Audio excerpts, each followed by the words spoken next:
আসসালামু আলাইকুম প্রিয় শিক্ষার্থীবৃন্দ। তো তোমরা যারা আমার এডুকেশন 24 চ্যানেলটি এখনো সাবস্ক্রাইব করো নাই তারা অবশ্যই সাবস্ক্রাইব করে পাশে থাকবে।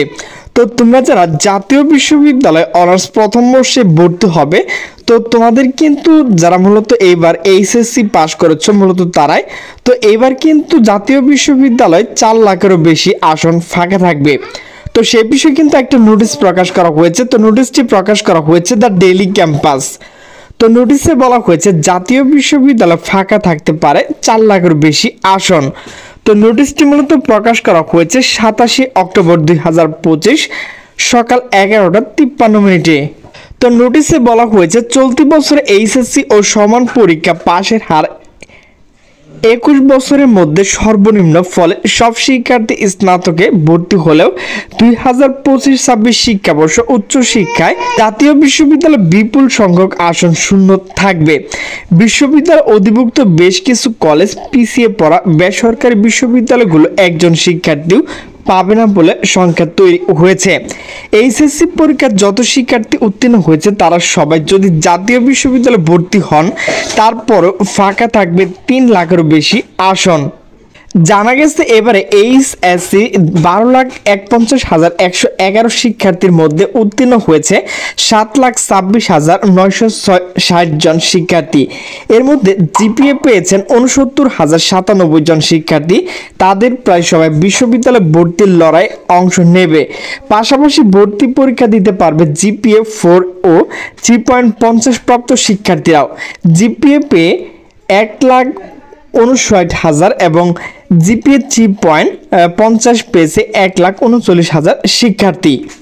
ইউজিসির সর্বশেষ 49তম বার্ষিকী প্রতিবেদন তথ্য মতে জাতীয় বিশ্ববিদ্যালয় অধিভুক্ত কলেজগুলো স্নাতক পাস, স্নাতক সম্মান, স্নাতক কারিগরি বা সম্মান পর্যায়ে সরকারি বেসরকারি কলেজ 9,46,095টি আসন রয়েছে। এর মধ্যে 2023-24 সেশন ভর্তিকৃত শিক্ষার্থী ছিল 7,04,196 জন।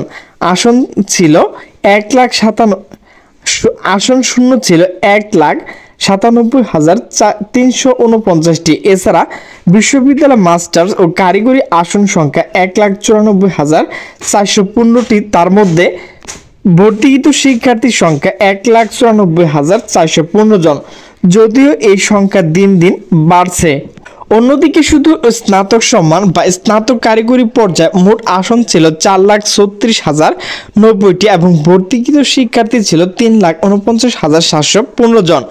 আসন শূন্য ছিল 86,375টি। এর আগে ইউজিসির 48তম প্রতিবেদন তথ্য মতে 2021 সালে জাতীয় বিশ্ববিদ্যালয় পাস, স্নাতক সম্মান, স্নাতক কারিগরি বা সম্মান পর্যায়ে আসন সংখ্যা ছিল 10,09,771টি আর ভর্তি শিক্ষার্থী ছিল 6,13,133 জন আর শূন্য আসন ছিল 3,96,662টি।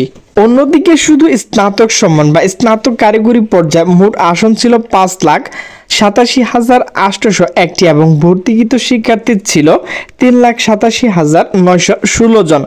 আসন শূন্য ছিল 1,99,885টি। ইতিমধ্যে একসময় ঢাকা বিশ্ববিদ্যালয় সহ প্রায় সব পাবলিক বিশ্ববিদ্যালয় ভর্তি প্রক্রিয়া শেষে জাতীয় বিশ্ববিদ্যালয় শুরু হতো। এতে যারা সব পাবলিক বিশ্ববিদ্যালয়ের সুযোগ পেত না তারা সহজে জাতীয় বিশ্ববিদ্যালয় কলেজ ভর্তি হতে পারত। তবে কয়েক বছর ধরে জাতীয় বিশ্ববিদ্যালয় আগে ভর্তি নেওয়ার ফলে দেখা যাচ্ছে অনেক শিক্ষার্থী প্রথম জাতীয় বিশ্ববিদ্যালয় অধিভুক্ত কলেজ ভর্তি হয়ে থাকছে, পরে আবার কোনো বিশ্ববিদ্যালয় ভর্তির সুযোগ পেলে চলে যাচ্ছে। ফলে আর্থিকভাবে ক্ষতিগ্রস্ত হওয়ার আশঙ্কা, পাশাপাশি ভোগান্তি পড়তে হচ্ছে অনেক শিক্ষার্থীকে।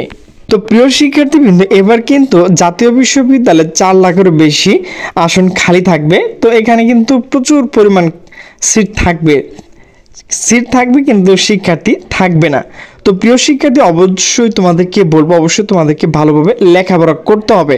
তো প্রিয় শিক্ষার্থীবৃন্দ, আমার ভিডিওটি যদি ভালো লাগে তাহলে অবশ্যই লাইক, কমেন্ট, শেয়ার করুন। তো সকলে সুস্থ থাকবেন, ভালো থাকবেন। আল্লাহ হাফেজ।